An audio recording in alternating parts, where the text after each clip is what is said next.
तो कम्युनिटी ने जो है इन मास जो है फाइनेंशियल सिस्टम का बाइकआउट किया है। Planning, economic planning, financial planning very seriously. आप कहाँ से पैसा कमा रहे हैं, कहाँ पे खर्च कर रहे हैं। कि बीवी समझती है कि जो सो उसकी जेवर का ज़कात जो सो शौहर को देने का है। ज़कात दी किस पे जाती है? सेविंग पे दी जाती है। द होल प्रेमिस ऑफ ज़कात is based on saving. Saving नहीं है तो ज़कात नहीं है। 100 रुपए की आमदनी हुई या जो भी हुई तो 120 का खर्चा करते हैं। कम्युनिटी सेव नहीं करेगी तो ये इकोसिस्टम नहीं चलेगा। जो बल्क ऑफ दी सेविंग्स है which is not getting utilized by the society. ऐसा क्या हुआ कि हमारे मदारिस से जो बच्चे निकल रहे हैं वो लोग तिजारत करने से क्यों कतरा रहे हैं। लोन उसी वक्त मिलेगा जब आपको खाद डालेंगे। पैसा बहुत है हमारी कम्युनिटी में। सिर्फ कलेक्ट कर लेने से इन्वेस्टमेंट नहीं होता है। सेविंग को कैपिटल फॉर्मेशन जब होता है तब जाके इन्वेस्टमेंट होता है।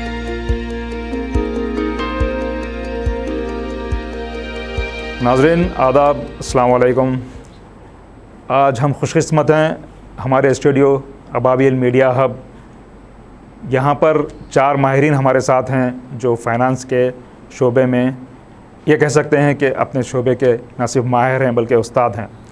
और आज हम जो गुफ्तगू करेंगे, हमारा टॉपिक है, हमारा मौजू है एथिकल फाइनेंस। मकसद ये है कि ना सिर्फ यहाँ पर इस मौजू पर गुफ्तगू करें बल्कि इस मौजू से जो मालूमात होंगी उससे आम आवाम को भी फ़ायदा पहुँचे। मैं तारुफ़ करवाना चाहूँगा हमारे मेहमानों का। मेरे राइट साइड हैं सबसे पहले मोहम्मद ज़की साहब, रीजनल हेड हैं सहूलत बैंक के। उसके बाद डॉक्टर शारिक निसार साहब, एमडी हैं शरिया कैप के। और उसके बाद डॉक्टर मोहम्मद इमाद साहब हैं, सीईओ सिटी इस्लामिक इन्वेस्टमेंट के। और हमारे अपने मोहम्मद शब्बीर साहब इन्वेस्टमेंट एडवाइज़र हैं।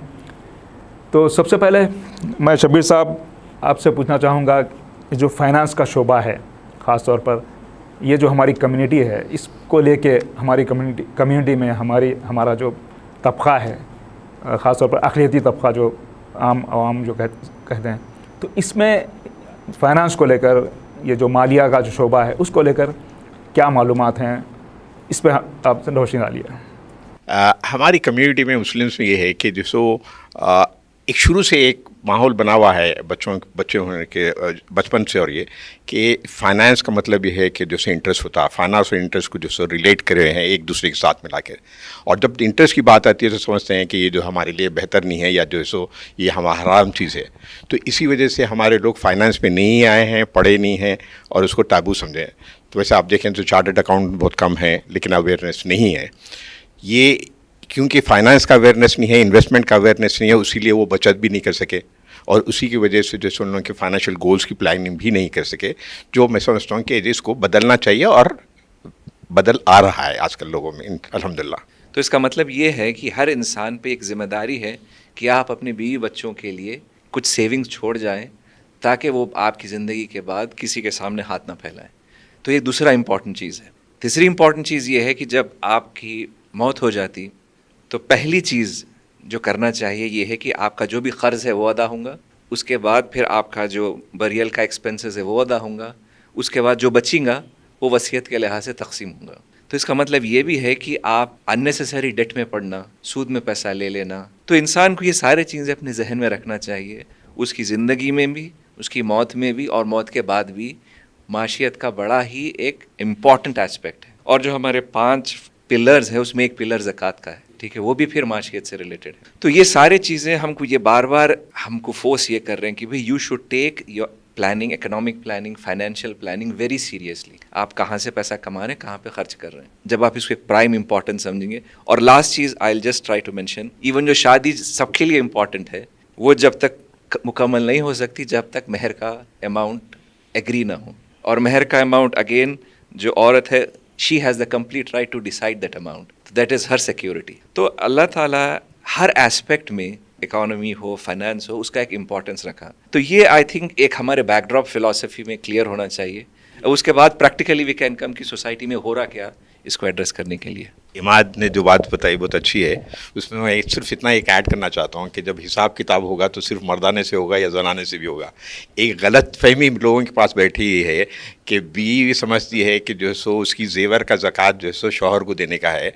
तो इसमें यहाँ पर क्लैरिफाई हमारे को करना बहुत ज़रूरी है कि उसका जवाब वो देंगे, वो मालिक है, वो मालकिन है, जो उनके पास आया उनका माल है और उनको उसमें से निकालना है। जिम्मेदारी मगर आपकी है क्योंकि लेडीज़ की। जो फाइनेंशियल इम्पोर्टेंस है या फाइनेंस की जो अहमियत है इस्लाम में, उसको लेके लोगों को बहुत ज़्यादा पहले शुबहा नहीं था। शुबहा जो शुरुआत होती है वो मॉडर्न फाइनेंशियल सिस्टम जब डेवलप होता है तो कम्युनिटी को ये एक सेंस होता है कि ये पूरा सिस्टम का जो आर्किटेक्चर है वो हराम पे मबनी है। इसमें हराम में मुलव्विस हम हो जाएंगे तो हमारी दुनिया में भी जो है वो कमाई हराम की रहेगी और आखिरत में भी हम जवाबदेह होंगे। तो कम्युनिटी ने जो है इन मास जो है फाइनेंशियल सिस्टम का बाइकआउट किया है और फाइनेंशियल सिस्टम के बाइकआउट करने की वजह से न तो वो बैंकिंग सिस्टम में आ पाए, न वो कैपिटल मार्केट में गए और न ही वो इंश्योरेंस सेक्टर में गए।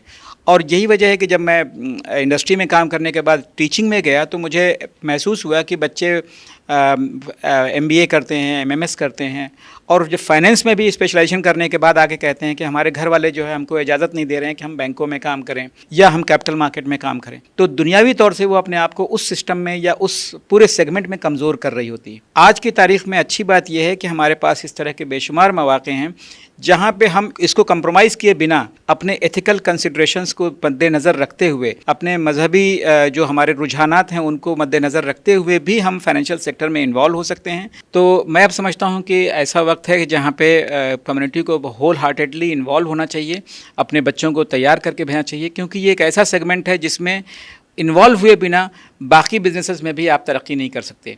तो बिज़नेस में कम्पीट करने के लिए भी, बिज़नेस में सर्वाइव करने के लिए भी फाइनेंशियल सेक्टर में इन्वॉल्वमेंट मैं समझता हूँ बहुत ज़रूरी है। ज़कात दी किस पे जाती है? सेविंग पे दी जाती है, जो आप साल भर पैसा बचाते हैं। वहीं सेविंग का सबसे बड़ा मुकदमा आपके सामने है। द होल प्रेमिस ऑफ ज़कात is based on saving. Saving नहीं है तो ज़कात नहीं है, और हम उसको छोड़ दिए, उस सेविंग को हम छोड़ दिए। तो अल्हम्दुलिल्लाह सहूलत माइक्रो फाइनेंस सोसाइटी एक ऐसा इदारा है जो ये काम कर रहा है।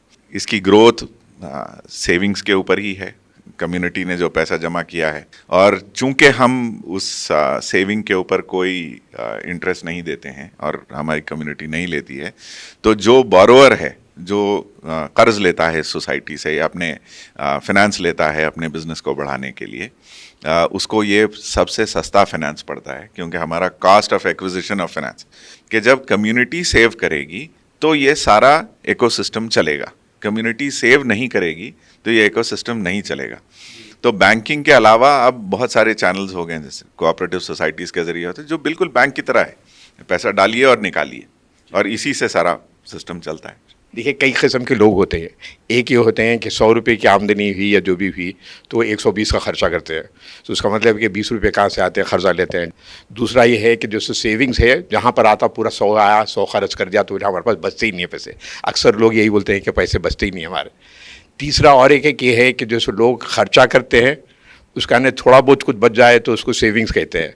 मगर सबसे पहले ये समझना चाहिए कि आप सेविंग्स और इंटरेस्ट और इन्वेस्टमेंट में क्या फ़र्क है। सेविंग्स ये है कि जो आपका बच जाए उसको कमाएगा नहीं, it will just be lying there for emergency purpose. Invest ये है कि जहाँ पर पैसा बढ़ेगा और जो so you will earn some kind of a return. तो सेविंग्स और इन्वेस्टमेंट में पहले फ़र्क समझना चाहिए, जो बहुत ज़रूरी है। और लोग इन्वेस्टमेंट के लिए जाना है, सिंपल फार्मूला जैसे मैं बताया आपको, ये एक तरीका है सेविंग्स इन्वेस्टमेंट। अब जो एक अक्सरियत मुसलमान एक बैंक में सेविंग्स अकाउंट खोल दे रहे हैं, उसमें पैसा रख रहे हैं, और शरीयत की वजह से जो भी इंटरेस्ट आ रहा है वो ले रहे नहीं, राइट। तो you are just putting your investment, वो एक हो गया। एक सेकेंड इन्वेस्टमेंट शायद गोल्ड में हो गया, जो हमारे लेडीज़ का है। फिर थोड़ा सा इन्वेस्टमेंट रियल एस्टेट का हो गया। तो जो बल्क ऑफ दी सेविंग्स है which is not getting utilized by the society, it is just in the bank, and the bank from a business model perspective has to use that money. Every rupee in a bank has to be use. तो वो लोग उसके loans दे रहे हैं, उसको corporate financing कर रहे हैं, ये कर रहे हैं, वो कर रहे हैं। दूसरी चीज़ मैं जस्ट ये उन लोगों के लिए एड्रेस करना चाह रहा हूँ जो कि मदारिस में ज़्यादा हैं, और मदारिस के उलमा हो या के शागिर्द हों, ओके। तो why I am trying to emphasize is that again this point, ऐसा क्या हुआ कि हमारे मदारिस से जो बच्चे निकल रहे हैं वो लोग तिजारत करने से क्यों कतरा रहे हैं, जबकि आप वही इमाम की किताबें पढ़ रहे हैं जो उस ज़माने का one of the top businessman थे, राइट। तो ये एक साइकोलॉजिकल पुश होना ज़रूरी है।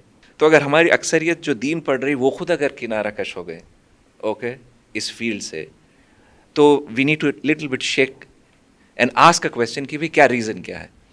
हमको इंडिविजुअली ये सोचना चाहिए, और जो साइकोसिस है ये हमारा, पैसा बुराई की तरफ लेके जाता, गुर्बत भी बुराई की तरफ लेके जाती है फॉर एग्जांपल, राइट। तो वो बैलेंस आउट आर्ग्यूमेंट थोड़ा सा सोसाइटी में पुश होना बहुत ज़रूरी है। तो ये आई थिंक दो aspects, one is we need to change, और जो दूसरे यूथ है जो मॉडर्न एजुकेशन में है, उनको ये भी समझना चाहिए outside India there is a very active market growing.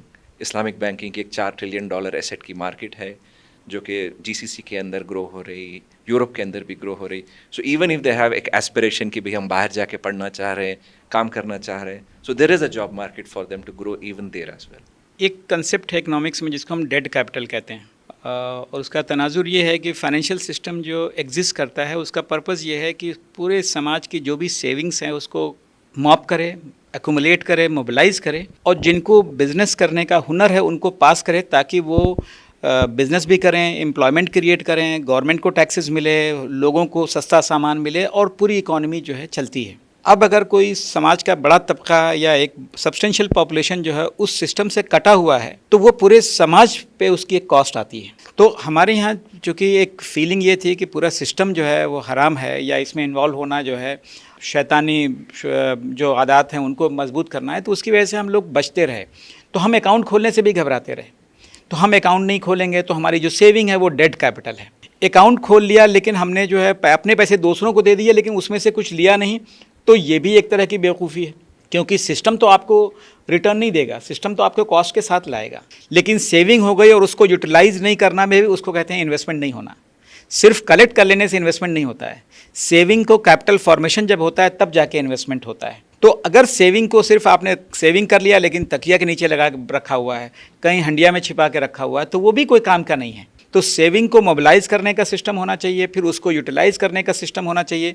कुछ बड़े शहर हैं जहाँ पे ये मूवमेंट रहा है, और हैदराबाद जो है एक वो शहर है जहाँ पे हमेशा से पब्लिक की कॉन्शियसनेस रही है कि हम गैर सूदी निज़ाम को भी तक़वियत पहुँचाएँ, और हम ऐसे इंस्टीट्यूशंस क्रिएट करें जो लोगों की सेविंग को मोबिलाइज़ भी करे और एथिकली अच्छे तरीके से उसको इस्तेमाल करे। हम में से कोई भी ये नहीं चाहेगा कि उसके पैसे मोबिलाइज़ हों और शराब में और तंबाकू में और जुए में और वल्गर इंटरटेनमेंट में जाए। हम नहीं चाहेंगे कि हमारा पैसा वैसी जगह जाए। लेकिन कौन ये गारंटी देगा कि हमने कहीं पैसे लगा दिए अगर बैंक में, तो बैंक जो है इन कामों को नहीं करेगा।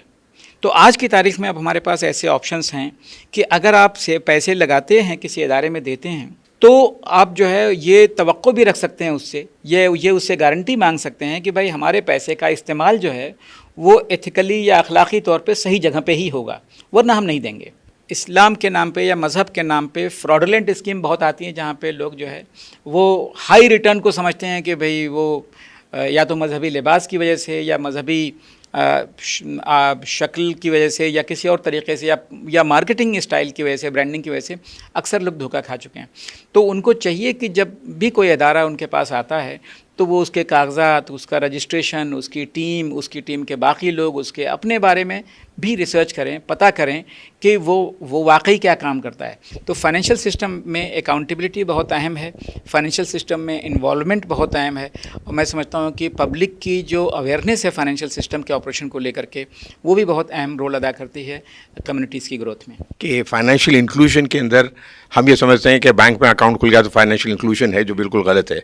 जहाँ पर इन्वेस्टमेंट की बात है, जो आप बता रहे हैं कि जैसे बहुत सारे लोग जैसे रिलीजन के नाम पे या उसके नाम पे हो जाए, तो मैं ये समझता हूँ कि सबसे पहली चीज़ जैसे आपने बताया कि जैसे पता करना चाहिए कि कहाँ तक सही है, तो two things are important. One, it should be within the regulatory framework. दूसरा ये है कि शरिया बोर्ड का अप्रूवल है क्या, क्योंकि there is lot of mis selling is happening now, क्योंकि ethical investment, ethical finance has been growing. Yeah, are you regulated by the government or a regulator, whichever it is? दूसरा ये है कि शरिया board का approval है क्या, that's what I think. अच्छा point आपने बताया। असल में रेगुलेशन को लेकर के भी कम्युनिटी के पास वो अवेयरनेस नहीं होती है कि अगर कोई ये काम कर रहा है तो इसका रेगुलेटर कौन है, और वो काम कर रहा है तो उसका रेगुलेटर कौन है। और जो फ्रॉड वाले स्कीम वाले होते हैं वो तो कहते हैं कि हम तो ऐसा काम कर रहे हैं कि हमें रेगुलेशन की ज़रूरत ही नहीं है। यानी वो एक ऐसा मुबहम सा प्रोडक्ट लाएंगे जिसको ना वो बैंक कहेंगे, जिसको ना वो कैपिटल मार्केट के ज़ुमरे में लाएंगे, जन इसको तो वो उनको आसान हो जाता है लोगों को चीट करना कि हमें रेगुलेशन की ज़रूरत नहीं है। लेकिन कोई भी शख्स बॉटम जो रूल है या जो बुनियादी सवाल है कि कोई भी शख्स अगर फाइनेंस का किसी भी तरह से काम कर रहा है, यानी लोगों से डिपॉजिट ले रहा है, इन्वेस्टमेंट ले रहा है, सेविंग ले रहा है, कंसल्टिंग कर रहा है, इन्वेस्टमेंट एडवाइस कर रहा है, कोई भी शख्स अगर फाइनेंस के किसी भी तरह की एक्टिविटी में इन्वॉल्व है और उसके पास रेगुलेशन नहीं है, तो आपके कान खड़े हो जाने चाहिए। रेगुलेशन का होना फाइनेंस के में किसी भी जो है ज़ुमरे में हो, मस्ट है। और मैं समझता हूँ कि इसका सवाल जो है लोगों को ज़रूर पूछना चाहिए।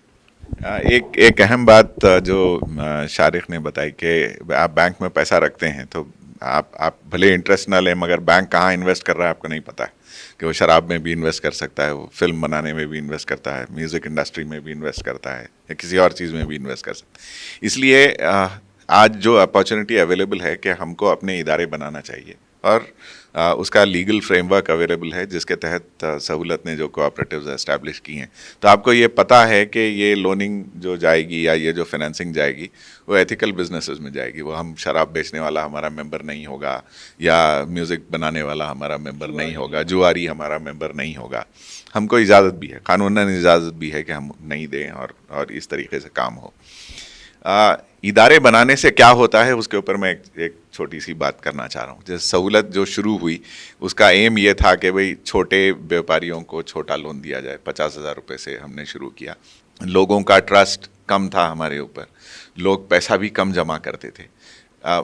हर मेंबर का एवरेज डिपॉजिट अगर हम देखें तो वो 2,000 के नीचे होता था। ये मैं 2011 की बात बता रहा हूँ। आज मेंबर भी बहुत बढ़ गए, हमारे 90,000 के करीब मेंबर हो गए हैं। 2011 में 300 मेंबर थे, वहाँ से अब 90,000 मेंबर हो गए।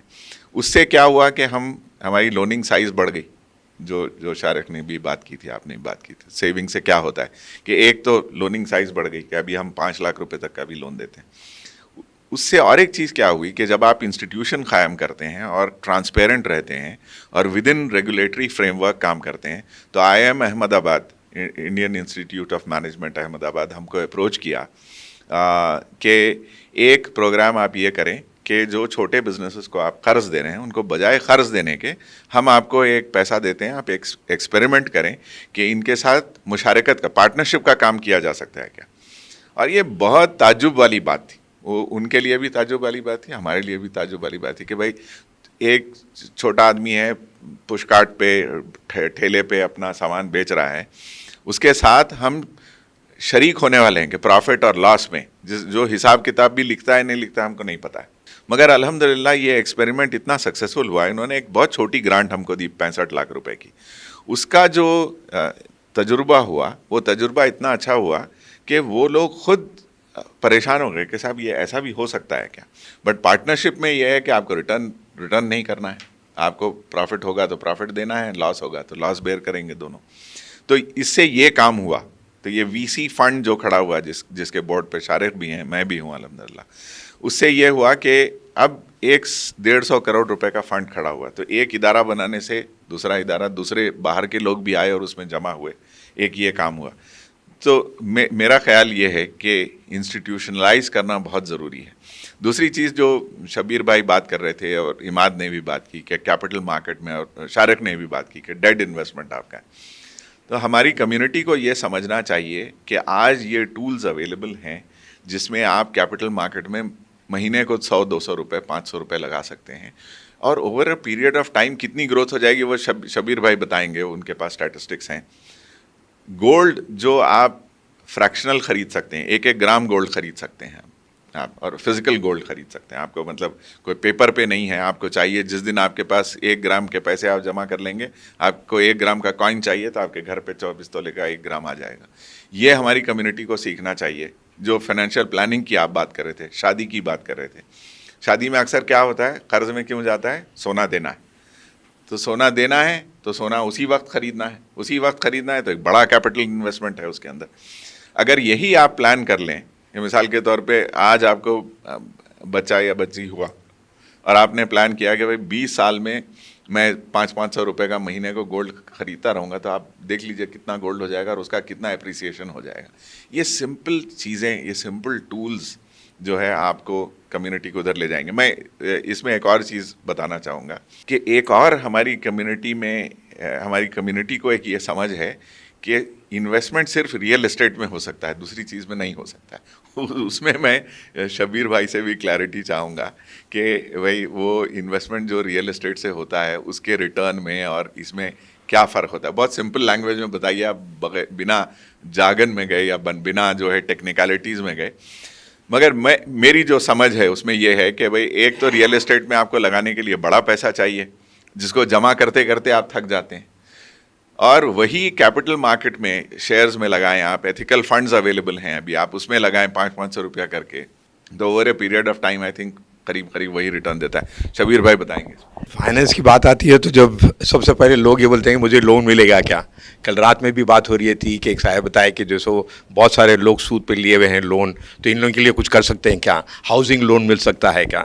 लोन उसी वक्त मिलेगा जब आपको खाद डालेंगे। खाद कौन सी है आपकी, वो ये है कि आप खुद इन्वेस्टमेंट करेंगे और आसानी से तरीके से इन्वेस्टमेंट करेंगे जो बिल्कुल सही है। तो उसी तरह फिर मैं वापस आ रहा हूँ, रेगुलेटर के हिसाब से अगर हो तो पैसा बहुत है हमारी कम्युनिटी में, पैसा नहीं है बल्कि बहुत कम्युनिटी है। ज़कात के पैसे से आप काम कर सकते हैं कम्युनिटी का, आपके खुद की सेविंग कैसे कर सकते हैं, जैसा अभी आप बताए कि 500 रुपये से सेविंग कर सकते हैं आप, and that is a pure regulated investment. जहाँ तक रियल एस्टेट की बात है वो गुजराती में एक मुहावरा है, जो दिखता है वो बिकता है।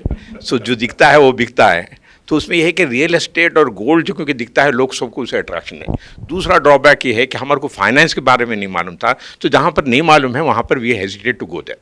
अच्छे अच्छे लोग who are running very successful institutions, I can tell you कि उन्होंने स्टॉक मार्केट में या जो से इन्वेस्टमेंट नहीं किया है तो बहुत डरते हैं। एक दूसरा ये है कि जब पब्लिक का पैसा है उनके पास तो वो भी इन्वेस्ट नहीं करते हैं कि पता नहीं मेरी जिम्मेदारी है, पब्लिक का पैसा है चले देगा। मैं ये समझता हूँ कि उनको पहले सीखना चाहिए, अदरवाइज वो उर्दू में हैदराबादी मुहावरा है, सूखे तालाब के मेंढक है, जब से निकलेंगे नहीं, जब तक समझेंगे नहीं, जब तक करेंगे नहीं। I think that's the way of I would try to put it and express it. कि एक इंडिविजुअल इट स्टार्ट्स, सोसाइटी एक इंडिविजुअल से स्टार्ट होती, तो एट एन इंडिविजुअल लेवल अगर आप बैठ के जो भी फाइनेंशियल प्लानर्स हैं उनके साथ बैठ के कि भाई मेरा ये इनकम है, मेरा एक्सपेंसेस है, आप मेरे को एक प्लान बताइए कि मैं कहाँ कहाँ पे ऑप्शंस है, किसका क्या रिटर्न है, तो that would be a starting point कि आपको एक वेरियस एस्पेक्ट्स मिलते। मैं यहाँ पे सिर्फ दो बातें बोलूँगा, जैसा कि इंस्टीट्यूशन की बात ज़की भाई कर रहे थे। आई थिंक अब समझिए आज हम 2024 में हैं, आज से समझिए 10 साल बाद, ओके 2034 तक जो मेरे को दिख रहा सोसाइटी में जो नीड फैक्टर है कि हर इंसान की पहली ज़रूरत होती घर, राइट, दूसरी होती गाड़ी, राइट, तीसरी होती उसका personal finance expense. Personal finance में हो गया कि उसका मेडिकल इमरजेंसीज हो गया, या उसका एजुकेशनल बच्चों का एजुकेशन हो गया, या थर्ड उसका शादी का एक्सपेंसेस हो गया। तो ये 6 चीज़ें एक इंसान के अतराफ लगी हुई हैं। तो अगर जो भी इंस्टीट्यूशंस डेवलप हो रहे हैं इस चीज़ों पे फोकस करना चाहिए कि अगर कुछ रियल एस्टेट के बड़े बिजनेस हाउसेस हैं वो लोग मिलकर ये सोच सकते हैं कि भाई किस तरीके से रियल एस्टेट फाइनेंसिंग के ऊपर प्रोजेक्ट्स हम कर सकें, जहाँ पे कस्टमर को ऐसे कॉन्सेप्ट शुरू हो चुके हैं। यूरोप में, लंदन में शुरू हो गया, फ्रांस में शुरू हो गया। Islamically you can get and enter into and buy an property, but separately investors will help you to gain ownership of the property. तो उस टाइप के नए इंस्टीट्यूशंस अगर बने तो लोगों, क्योंकि आज भी सच्चर कमेटी रिपोर्ट के बाद अक्सरियत मुसलमान रेंटेड घरों में रह रहे हैं।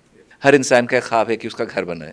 जब आप मिडल ईस्ट जाते तो आप देखते लोग 15-20 साल सिर्फ नौकरी कर रहे हैं। अगर उनसे पहले पूछे आपका फर्स्ट ऑब्जेक्टिव क्या है, एक घर अपने गांव में बनाना है, शहर में बनाना है।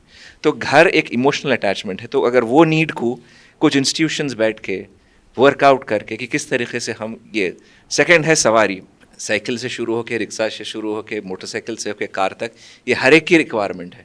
उसकी फाइनेंसिंग किस तरीके से हो सकती है, अगेन इसके मॉडल्स कई मुल्कों में चल रहे हैं इस्लामिकली। तो वो, और थर्ड जो इम्पॉर्टेंट एस्पेक्ट है पर्सनल फाइनेंस का, मेडिकल इमरजेंसीज़ का, कि आज जो अगर किसी को एकदम कोई किसी चीज़ का भी इमरजेंसी आ गई किसी के घर में, मिडिल क्लास है, एकदम 8 लाख 10 लाख की सर्जरी है, right, there is no other go for him to go. तो अगर कोई इंस्टीट्यूशन इस चीज़ को एड्रेस कर सके, ओके, शादी का खर्चा है, एजुकेशन का, बच्चे को अच्छे से अच्छा पढ़ाना चाह रहे हैं, पैसे नहीं है, तो अगर इस पे अगर इंस्टीट्यूशन एक डिस्कस करके एक डेवलप करे as a case study, at least start with Hyderabad for example, okay, कि आने वाले 10 साल में हमारा प्रोजेक्ट प्लान एटलीस्ट 3 इंस्टीट्यूशन कायम करना है 2034 तक। एटलीस्ट अगर 10 कायम हो गए टू एड्रेस सोसाइटी, ये एक aspect. Just I just take 2 minutes more. हर माशरे में हमारा आधा तबका औरतों का है, और देखिए औरतों का जो कंट्रीब्यूशन इट इज़ इमेंस। हम आज ये बोलते हैं कि भाई हमारे पास एक सक्सेसफुल सोसाइटी क्यों नहीं है। ज़्यादा से ज़्यादा अहादीस जो है हमको बीबी आयशा से मिले रज़ी अल्लाह अन्हा। इसका मतलब ये है कि profit used to discuss with her. तो हमारा ये भी अप्रोच है कि औरत है उससे फाइनेंस क्या डिस्कस करें या क्या कंसल्ट करें। तो आई थिंक ये जो बिल्डिंग ब्लॉक्स है, अगर हम आज सक्सेसफुल बिजनेस मैन क्यों नहीं बन सक रहे हैं, बिकॉज हमारी जो बचपन से ग्रूमिंग हो रही उस तरीके से नहीं हो रही, because the teacher her self is not aware. तो आई थिंक इस पर ज़रा एम्फोसाइज करने की बहुत ज़रूरत है। द सेकेंड थिंग, उनको एम्पावर करने की भी ज़रूरत है। कई हम में से लोग हैं महर का तो अदा ही नहीं करते, 10,000 हो, 20,000 हो, 1,00,000 हो, right, as an obligation we never pay it. तो it starts from there. For example आप महर की अमाउंट दे रहे हैं और गोल्ड दे रहे हैं, और उनकी तरफ से भी for her to keep all the gold all her life in the gold form also doesn't make economic sense. उसका अगर आधा भी लिक्विडेट करके she invest somewhere so that at least monthly she gets 5,000 return, that make sense.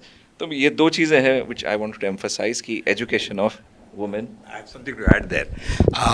While you are talking about the housing being the basic necessity, I disagree with that. क्योंकि मेरे experience में मैं देखा हूँ कि आप किराए के घर में रहते हुए भी ज़िंदगी गुजार सकते हैं, क्योंकि लोग जो है रियल एस्टेट में इन्वेस्ट करके they forget about the other goals. तो हम लिए कर रहे हैं अब लोग, क्योंकि गोल अगर आप हाउसिंग का बनाए अगर तो it's a high goal, contribution ज़्यादा होगा, that leads to people getting into the housing loan वगैरह। उसके बजाय हमने प्रैक्टिकल हमने जो किया है and where we have been successful is goal based planning करें। जैसे आपका बच्चा है, 10 साल की बच्ची है, किस उम्र में आप उसकी शादी करने वाले हैं 10 साल के बाद, तो 10 साल में अगर आप तो कितने की शादी होगी आपको। अगर महीने को अगर मैं वर्कआउट करके बताऊं कि 2,000 रुपये अगर आप 10 साल तक के लिए सेविंग करें तो ये आपका गोल हो गया। दूसरी बच्चे को पढ़ाई के लिए ये अगर आप करें तो then so goal place planning करके उसको break it up into the period, give a small amount and हाँ ये तो हो सकता है 2,000 तो मैं कर 2,000 नहीं मैं 3,000 कर सकता हूँ। So that's where we not to lead people to and that's how people should think about it of the goal based planning. That's what हमें करना क्या चाहिए।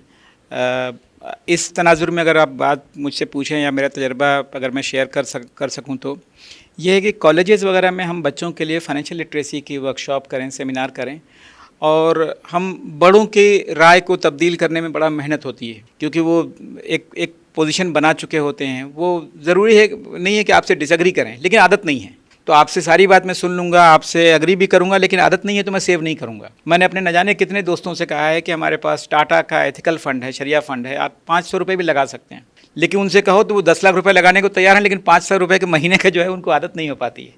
तो वो that is not because of lack of fund, but that is because of the lack of habit. तो habit forming का अगर हमें कल्चर डेवलप करना है तो हमें बच्चों को एक तो फाइनेंस की तालीम की आदत डालनी पड़ेगी कि भाई फाइनेंस की फील्ड बताते खुद कोई फील्ड की तालीम लेना हराम नहीं है। फाइनेंशियल सेक्टर ही नहीं हराम है, हराम की इनकम कहीं पे भी हो वो भी हराम है, और फाइनेंशियल सेक्टर में भी हलाल के बहुत सारे मौक़े हैं। तो ये तासुर देना या लेना कि पूरा का पूरा सेक्टर ही जो है हमारे लिए जो है वो जायज़ नहीं है, ये दुरुस्त नहीं है। दूसरे सेक्टर भी ऐसे हैं, अगर आप वहाँ पे हलाल नहीं है या हराम के कारोबार हो रहा है तो वो भी नाजायज़ हैं, उतने ही जितना कि फाइनेंशियल सेक्टर में। तो फाइनेंशियल सेक्टर के बारे में जो लोगों की राय पहले से बनी हुई है उसको तब्दील करना, बच्चों को फोकस करना कि बच्चे इन्वेस्टमेंट की अहमियत को, फाइनेंशियल लिटरेसी को, सेविंग को, अपने इदारे बनाने को, इन सब को अहमियत दें कि इसमें कितने लोगों को एम्प्लॉयमेंट मिली है, उनकी फैमिलीज जोड़िए आप। तो आज अगर आपने 100 करोड़ रुपए भी मोबिलाइज़ कर लिए हैं तो 100 करोड़ में से तकरीबन 80 करोड़ रुपए का तो आपने फाइनेंसिंग कर रखी होगी, 20 करोड़ रुपए आपने बचा के रखे होंगे, कोई विड्रॉल आएगा तो उसको देंगे। 80 करोड़ रुपए की जो फंडिंग की है वो किसी भी बिजनेस को गई है, वो फंडिंग गई जो पहले कहीं अवेलेबल नहीं थी। तो वो जो कारोबार कर रहा है उससे जो एम्प्लॉयमेंट जनरेट हो रही है वो एक सोशल गेन है। ये काम करने के लिए इन्होंने जितने लोगों को डिपॉजिट मोबिलाइज़ करने के लिए रखा है, जितने लोगों को लोन देने के लिए रखा है, जितने लोगों को क्रेडिट असेसमेंट के लिए रखा है, जितने चार्टर्ड अकाउंटेंट को हायर करके रखा है, और किसी स्टेज पे जब शरिया बोर्ड की बात आती है तो उलमा के भी रोल होगा जिसमें वो इसको पढ़ेंगे, समझेंगे, गाइड करेंगे, और उनकी एक एडिशनल माशी ज़रिया भी होगा उनके लिए। तो ये पूरा इकोसिस्टम डेवलप होता है जहाँ पे आप जो है बज़ाहिर तो आपने कहा कि बहुत आसान काम है, लोगों के पास गए और सेविंग लेके आ गए, लेकिन लेकिन उस सेविंग को डेवलप करने में, मोबिलाइज करने के नतीजे में न जाने कितने और पॉइंट ऐसे हैं जहाँ पे आप एम्प्लॉयमेंट जनरेट कर रहे हैं, वैल्यू क्रिएट कर रहे हैं, बिजनेस को बढ़ा रहे हैं, सारे काम हो रहे हैं। स्कूल्स वगैरह में एक हम कंटेंट डेवलप करें, टीम को डेवलप करें, एक दिन की या 4 घंटे की वर्कशॉप का हम मॉड्यूल बनाएं और उसके लिए ट्रेनर को ट्रेन करें और फिर कहें कि हमने इस मरतबा फ़र्ज़ कीजिए कि हमने हैदराबाद की बात की है, तो हैदराबाद में हमें जो है वो 50 स्कूलों में इस बार कवर करना है 4-4 घंटे के प्रोग्राम को। और फिर जो है हमारे जो मीडिया चैनल हैं या हमारे और जो लीडर हैं उनसे बात करें कि भाई हम ये पढ़ाना चाह रहे हैं, बच्चों को बताना चाह रहे हैं, ताकि उनको इस नए फील्ड के बारे में पता हो, वो आगे चल कर इंस्टीट्यूशंस बनाएं, वो आगे चल कर के इसमें प्रोडक्ट करें और अपनी इनकम को हलाल ज़रिए से सेव भी करें, हलाल ज़रिए से इन्वेस्ट भी करें और हलाल ज़रिए के ज़रिए बाकी लोगों की मदद भी करें। शायद मैं बार बार रिपीट कर रहा हूँ, लेकिन वुमेन एम्पावरमेंट एंड वुमेन का एम्पावरमेंट और how powerful they are, I want to give an example. मैंने अपने एक्सपीरियंस में देखा हूँ कि जब तक I have spoken to the head of the family, people do the procrastination करेंगे बोल के। जहाँ पर मैं लेडी से बात किया हूँ and when we always try to see कि जैसे दोनों मिल के आएँ, husband and wife, and they form a family, decision making में दोनों होना चाहिए।